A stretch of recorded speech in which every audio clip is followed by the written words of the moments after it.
Welcome to the Rim Break Rodeo. We hope this video helps. In this video, I will explain how to cook flank steak. First, select a cut that is about 1 to 1.5 inches thick for even cooking. Trim any excess silver skin or tough fat from the surface. This lean cut benefits greatly from a good marinade to tenderize it and infuse flavor. Preparing it properly from the start ensures a delicious outcome. Marinating is key for flank steak's tenderness and flavor.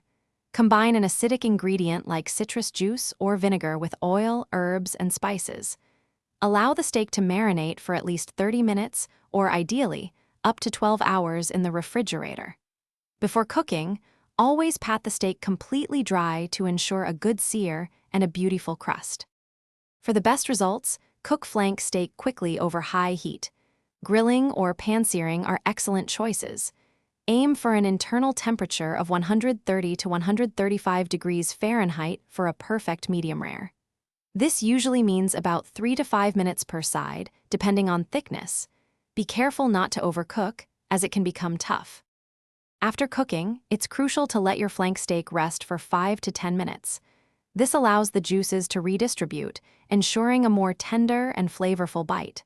Then, slice the steak thinly against the grain. This shortens the muscle fibers, making each piece incredibly tender. Serve it with your favorite sides for a truly satisfying meal. Thanks for watching. Consider subscribing if we helped you.